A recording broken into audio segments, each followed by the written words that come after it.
明けましておめでとうございます。一夜です。今年一発目の動画になるんですが、寒いんでもごもごしてます。すいません。ちょっとでかくなってます。今年ですね、ちょっと前年度と比べて、今年というか2023年、違うことをやってみまして、特に肥料関係なんですけども、それの影響なのか、ちょっといいことがあったので、途中経過ということで、まだですね、内容は確定してないので、本当にそれが良くてこうなったのかとかわからない状態なので、また今年の春からですね、それを試してみて、で、また結果報告させていただければと思います。何をやったかっていうところで言うと、今年特別新しく使い始めたのがこれですね。これ。ツイッター上で粉末 X というね、名前で本当はそんな名前じゃないんですけど、こう出回った肥料ですね。粉の方ですね。粉の方。すごいざっくりと言うと、これはですね、ハイポネックスみたいな感じの、液肥、化成液肥っていうんですかね、化学肥料の液肥のものを、粉末状にしてあるもので、ピータースプロフェッショナルって言ったかな。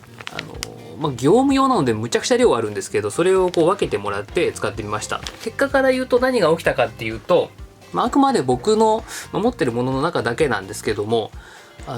松のね、芽吹きがすごい良くなりました。芽吹きって言っても胴吹きですね。こういうところに、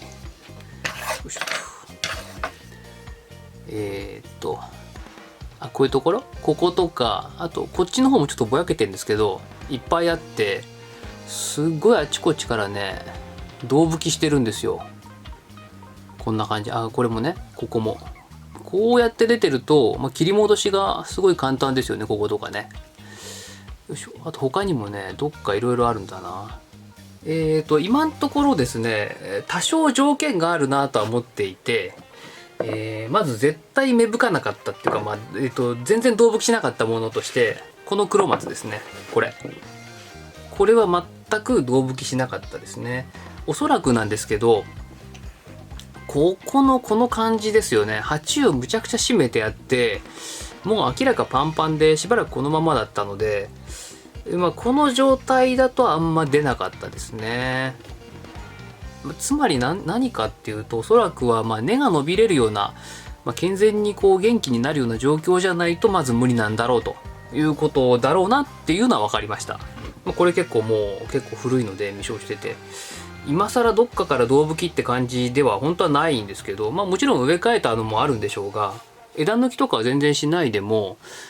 どの辺が見やすいかな。ありますよね、あの辺とか、この真ん中ら辺とか、ここもこうついてますよね、これね。この辺もいっぱい出てて、表の方もね、結構あちこち出てるんですよね。こういうとことか、こういうとことか、あとこの辺もか、この辺も出てますね。見えます？この辺の赤い点々。こういう感じで結構いろんなところから胴吹きしてて、本当のこういうところとかは全然しないですけど、さすがにね、このぐらいになってくるとこういうところからはしないんですけど、枝があるところからは結構胴吹きしてて、切り戻しができそうだなっていう感じでした。これは植え替えたからっていうのもあるかもしれないですけど、全然植え替えてない、こっちとか、これも何で植え替えてないかな、赤松、同じ赤松なんですけど、僕が未消した。ここも結構ね、これまた見づらいんだな。結構胴吹きしてんですよね、目がね。見えますかね。ちょっとカメラの位置難しいな。頼む、ピント頼む。来た。こういうとことか、ね、あちこち結構胴吹きしてんの分かりますよね。ポチポチとね。一応少しは枝抜きしたから、何もしないでもこれになったかっていうとこれは怪しいんですけど、でもこれも結構年数経ってるけど胴吹きしたので、こういうのもいけるのかなと思いました。で、もともとやってたものが何かっていうと、これですね。有機液肥をやってて、でそれプラス今回はこのピータースプロフェッショナルを、葉面散布しました。葉面散布っていうのは、これをですね、大体本来は1000倍とかで希釈してあげるものなんですけど、これを2000倍から5000倍、薄くですねしてスプレーかなんかを使ってですね、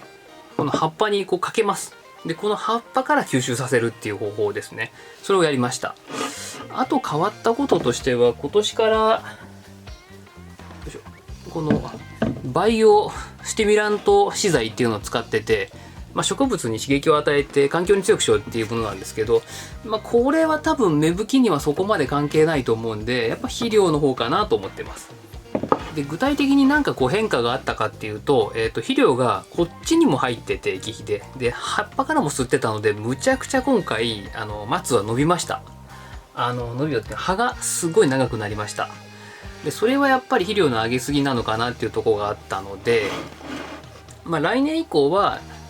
こっちの普通の液肥を一旦やめて、でこっちで葉面散布だけをやってみようかなと思います。思うにですね、おそらく肥料がダブルで入っちゃうと上げすぎなのかなと思うので、とりあえずは葉面散布からだけ上げてみて、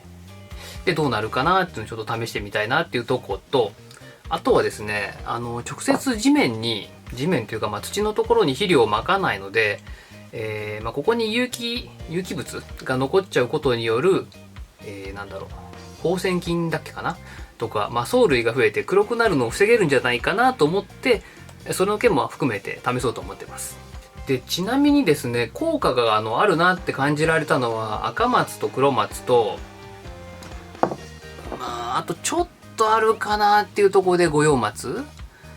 これも少しは胴吹きしたんですけど、それはそんなさっきほどすごくなくて、この辺は効果がなかったかなっていうとこと、あとそうだな、臓器類には全く何にも変化がなかったので、肥料バンバン上げてもそれはいいってことなのかもしれないし、そこまでいらないのかなとも思うんですけど、その辺はあまり効果がないので、特に松ですね。やっぱ松って切り戻しが大変だと思うので、臓器みたいにバツンと切り戻してそこからまたね芽が出て枝作れるってことはあんまないので、その意味においては赤松や黒松に葉面散布、ダブルでね、普通に肥料をあげるのと葉面散布のダブルで肥料をあげて芽吹きを促すっていうのもありなのかなってちょっとそういう風に感じました。で実際のところはこれをまだ上げてたので、今度はこれを上げないでどうなるか、じゃあそんな感じで今年からですね試してみてることの報告でした。ご視聴ありがとうございました。